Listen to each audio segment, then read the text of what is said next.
I'm an instructional technology intern and a DeKalb County School District educator. I will be facilitating this screencast to inform you all of what Edpuzzle is and how to build an Edpuzzle to strengthen your instructional practice. Let's go ahead and get started. So we are in the Discover area of Edpuzzle, and this is where you will be upon logging into your account. On the left-hand side in the navigation panel, we also have Edpuzzle Originals, My Content, My Network, Notifications, My Classes, Archived. Okay. At the very top, you have a search bar where you can search content related terms as well as paste YouTube links. Here on the Add Content button, we are already in Discover Video Content.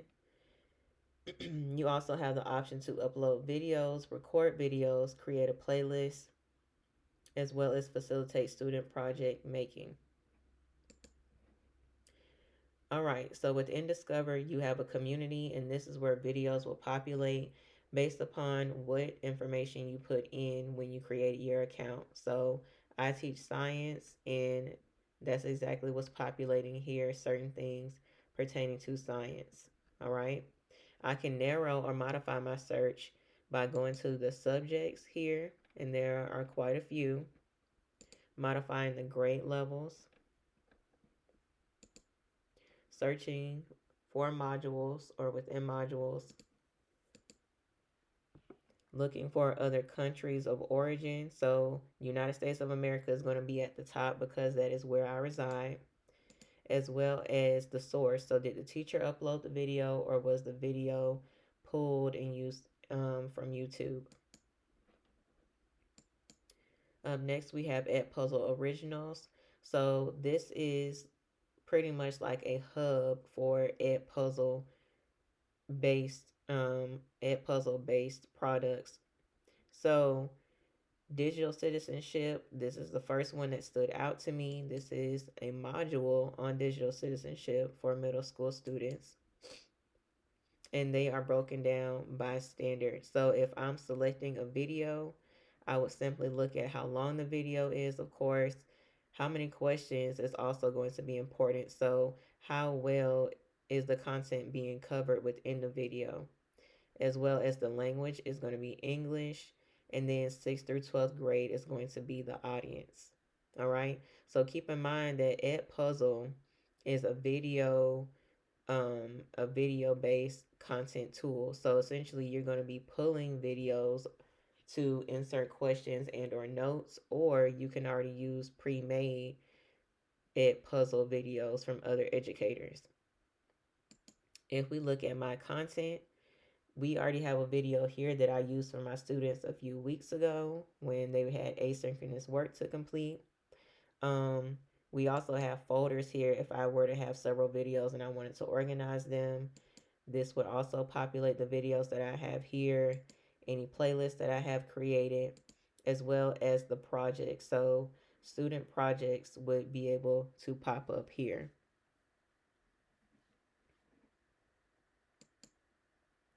My network.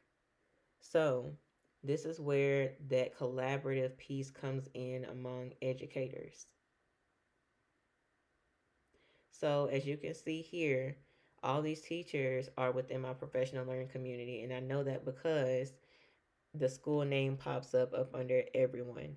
So if I wanted to click on a colleague's profile right here, it will allow me to see the content that they've used here recently and in the past. So again, this is an awesome tool because if I were to create any content, they'd be able to see me within their network and utilize any resources that I have there. So I feel like that's great. Notifications will just inform you of what's going on within your account, as well as any important improvements going on with Edpuzzle. My classes. So I don't have any classes here because this is a personal account. However, if you wanted to add a new class, Edpuzzle is compatible with many different learning management systems. And with those learning management systems, we already know here in DeKalb, our students' information and and our classes are already built for us on some of these. So we have Microsoft Teams, Clever is familiar, Google Classroom, as well as Canvas. And if you don't have access to any of those learning management systems, you can always create a class. And of course, archived classes are going to be appearing right here. So classes of the past. Let's go ahead and go back to Discover, a page that we are familiar with. And we had a holiday come up at the top of this week that I felt like didn't receive much recognition because we were in the midst of testing, but that's perfectly fine. For the purpose of this video, I am seeking to reach a certain audience, and that would be the elementary level audience. So pre-K through 5th grade. And I'm going to select a video, this video here, which is 4 minutes and 36 seconds long. And of course, with any video outside of Edpuzzle, any video in general, we always want to make sure that we watch the video all the way through as to monitor for alignment with the standard and just making sure we have that appropriate content streaming for students. So while I'm here, I have the option to edit, assign, copy, add to a playlist, or share a preview with educators. Okay, so again, that collaborative effort has shown up here again. And then you also have the option to look at others' creations that they made. So some people cut the video. You see the original video is actually 4 minutes and 36 seconds long. Well, they cut the video down and they added more questions. Okay, some people added fewer questions and cut the video. So it's all in a matter of addressing your students' needs and how much information or what information you want to cover at that time. And then, of course, you can peruse through similar videos. But for this purpose, we're going to go ahead and edit and create our own video. And so again, here is the cut tool. We won't be cutting anything as of right now. Voiceover is blocked, of course, to comply with YouTube's terms of service. So we're going to go ahead and move on to questions. And so here you have Teacher Assist with beta. So it is essentially like an artificial intelligence feature where questions can be generated from the actual video itself. Then we have multiple choice. Of course, children love those. Open-ended questions where educators pose questions to students to allow them to think critically. And then, of course, we have notes. So you can provide your students with the audio note, or you can provide them with a written note. So in my mind, this could kind of take, somewhat the place of the voiceover feature, simply because you are able to speak to your students, and there's nothing like your students hearing your voice, because it makes your students feel like you're there with them. So we're going to go ahead and attempt to add some of these questions here. The blue planet. Okay. So I'm going to go ahead and drag the drag the cursor along to the point where I want to stop for a question. And it is kind of lagging just a little bit. But for demonstration purposes, I'm just going to leave it where it is right here. And then I'm going to add my multiple choice question. So I'm going to ask my students, what holiday, is celebrated on April 22nd? And for my first choice, I'm going to put Veterans Day. And then for my next choice, I'm going to put Earth Day. And on the outside, you have the X and the check mark, where this is your answer key. And of course, Earth Day is going to be the correct response that students should choose. And I'm going to slide this up just a little bit.